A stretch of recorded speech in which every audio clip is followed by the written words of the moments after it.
Thanks a lot. Hello, everybody. Yeah, let's go and let's talk about user set rates and why I think they are a game changer in borrowing. But first of all, I will also cover 3 facts about borrowing in DeFi. Not really a lot of people talk about, so bear with me. Point 3 will shock you. You're used to this attention grab. Actually, I'm fine. I shouldn't fall out of the stage. I shouldn't freeze. Yeah, I think I don't need it. Thanks. Cool. Yeah, thanks to the intern Anna, social media intern that made the slides, so don't blame me if you don't like the slides. And before we start, why do we care about DeFi? Why I'm excited to build solutions in DeFi? For me, these 3 principles. Financial freedom, I want to control my assets, and I want to freely access them. And the tooling, self-sovereignty, nobody should decide on my behalf, nobody should change the rules. And market-driven, I want open market solutions that are owned by users. So with that lens, let's look at borrowing in DeFi, especially CDP systems and their rates. So that's the first fact, and something I really like. Look how diverse the rate setting is today. We have maker rates are set by governance. So that's more like the Fed. A bunch of people come together, set the rates. We have curve, rates are set by algorithms. So by pool utilization along the bonding curve. This has the implication that they can be unpredictable and very volatile. We have Liquity V1, we have no interest rate, a one-off fee, in a high interest rate environment that isn't very capital efficient. So we have a great diversity, but all of them have some disadvantages. So that's why we thought, how can we improve that? How can we improve rate settings in borrowing in DeFi? And then we had the light bulb moment. Why don't we let the user set the rates? So welcome to user set rates. What does it mean? Every user can set the rate and change at any time. So in essence, you borrow on your terms, on your own terms. The borrower is not anymore a rate taker, but a rate maker. And everybody has a different rate. Let's look and this means, hey, the user is in the driving seat. Good, let's look how that works. And what's the catch? First of all, let's look at CDP stablecoin systems. And the speakers before have told that. I think of CDP stablecoin systems like lending markets. On the borrower side, you have somebody that takes out a loan in the stablecoin against the collateral and uses it. On the other side, you need somebody that holds the stablecoin. If nobody holds it, then we have a problem. If the system is not in an equilibrium, we have a problem. How do we see that? We see it in the pack.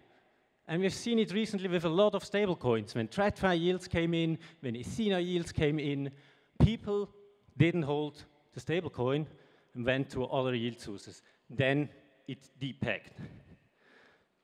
So I think for a good CDP system, it's essential that we can have this equilibrium state. And how do we get an equilibrium? We know that also from nature, kind of blood pressure, all these systems work like that. You need direct feedback loops, and you need strong incentives. You need carrot and sticks. So carrot is easy, incentive, interest rates. But I think what is also often missing is the stick. How can, for example, holders say to the borrowers, hey, I think you're paying me not enough. And if you don't do that, I will dump your stablecoin. So what's the stick here? Oh, wow, the quality is really bad. The stick are redemptions that are tied to the rate. That is something we already had in V1, redemptions. Let me quickly explain what redemptions are. And that's actually the second fact. Redemptions allow every stablecoin holders to redeem directly to the underlying asset without friction. And interestingly enough, that's almost Liquity and Liquity-like system are almost the only one that allow that, kind of in a full way to access the liquidity below. So you go with your stablecoin and you redeem the underlying ETH collateral. You swap it. The borrower doesn't make a loss in that moment, he just loses the exposure to ETH. So if you have, let's say, 98 cents, Bold, by the way, is our new stablecoin name. If you have Bold for 98 cents, you can go to the protocol and get $1 worth of ETH. How does that tie now to the rate setting? Very simply. As I said, we tied redemptions to the rates.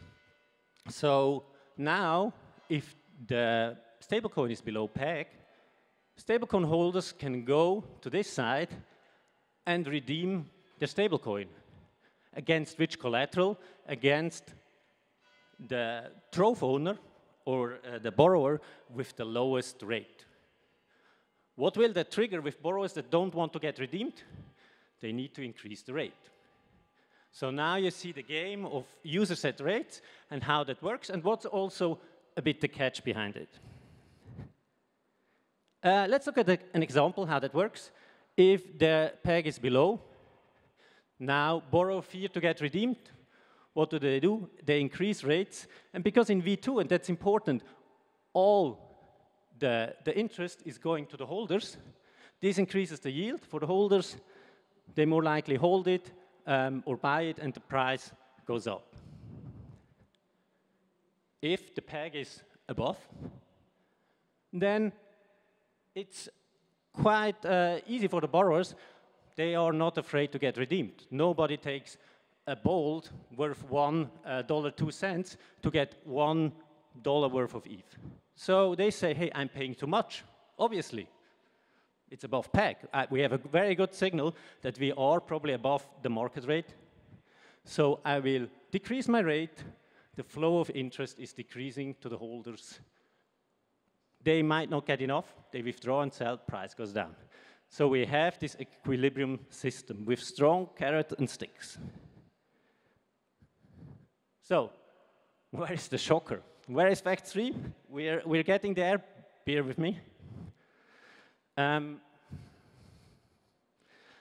Because, I mean, what I learned on this journey, it's all about the interest rate flow and the interest rate setting if you're building a CDP stablecoin. And I think that was very revealing to look at existing systems and actually how different they are. I didn't realize before, and I'm not sure if you're aware of. So let's look at them. How are existing CDP stablecoins dealing with that? Make a DAI. Interesting, we have a direct interest flow into SDAI. So that's very good, a direct feedback loop. Then the rate setting is done by governance. So there you're introducing somebody that needs to know, be an expert, what the right rate is. Go, it mentioned it does revenue, it goes to the DAO, it can go anywhere, it can go to the holder, and they reinvest most of it, and we know why, to have the equilibrium. And the rate setting is also with governance, so it's rather governance heavy. Then we have Curve USD. Also interesting. Rate setting is algorithmic. And the flow, that was the most surprising, is totally decoupled. I don't know if you're aware. Where do the revenues go from the borrowers? They go to the VAE CRV holders. And then it's really on them, or kind of on their, on their mood, that they funnel it back to the LPs. But there's no direct flow enshrined in the protocol, which I found really surprising. If you look now with that lens on kind of the model we are building with V2, I think you see that's really simple, sound, and sovereign. Because we have a direct feedback loop, nobody in between. The rates go, we funnel them from where they come, the borrower, where they should go, to the holders. And the rates are set by the user. I think what's interesting that we don't introduce anybody in between. So it's really a market-driven solution. And most interestingly, if you look at it at that, with V2, we tap in an unexplored space of solutions. Nobody has really tapped into. So I'm really looking forward how the system will work. On the rate setting, we have curve that's algorithmic. We're going to do it more user-driven. And we have more governance-driven systems like Go and DAI. And then how is the rate flow? We have this indirect system, Go and Curve, and the direct one, Maker and Liquity V2. So I think that's also why I think this can be a game changer. Because it opens up new opportunities. And I think the biggest potential is that V2 could become the benchmark rate for DeFi borrowing. Because it's the closest to the market forces. Nobody intervenes. Nobody distorts the signals from the market. This should allow us to have a more and steady and predictable rate. Interesting fact is the rate, for the first time, should be forward-looking. It's not reactive. Why? Because users who set the rate already anticipate, will it be above peg, below peg? How should I set the rate that I'm safe in the future? And not I'm reacting to something that happened in the market in the past. It enables efficient borrow rate discovery through this direct feedback. It should tighten the spread for borrowing and lending rates. And it allows to actively manage borrow rates in a granular way. You have seen the distribution. It's almost as an order book. The rates function on the borrower side like an order book.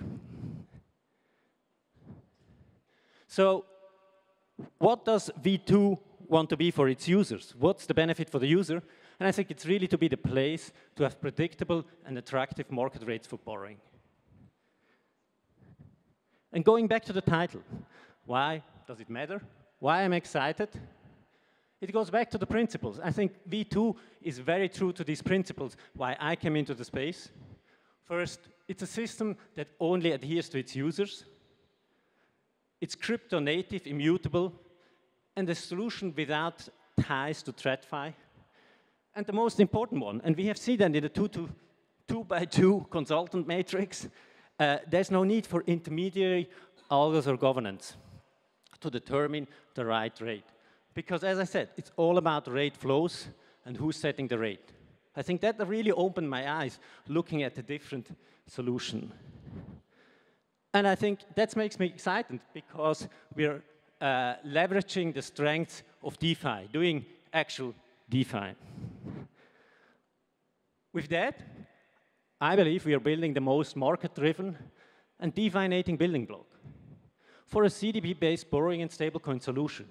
That's why we deploy on mainnet or very restrictive with the asset. That's why we think it's a good solution for other ecosystems that want to have a native stablecoin.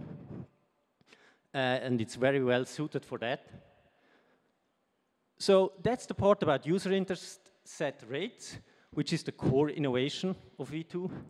There are other things which we introduce, new collateral types, higher realizable loan to value.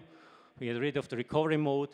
And I think a very interesting one, a sovereign stable with real and predictable yield, like the crypto native savings account. And another point, protocol incentivized liquidity, the protocol making sure there is some liquidity, something you also see nowhere else. Yeah, I think with that, it would be, if I got you interested, we have a lot of materials. Follow us on Twitter, go in our blog post. There is a white paper out that outlines the whole idea and much more.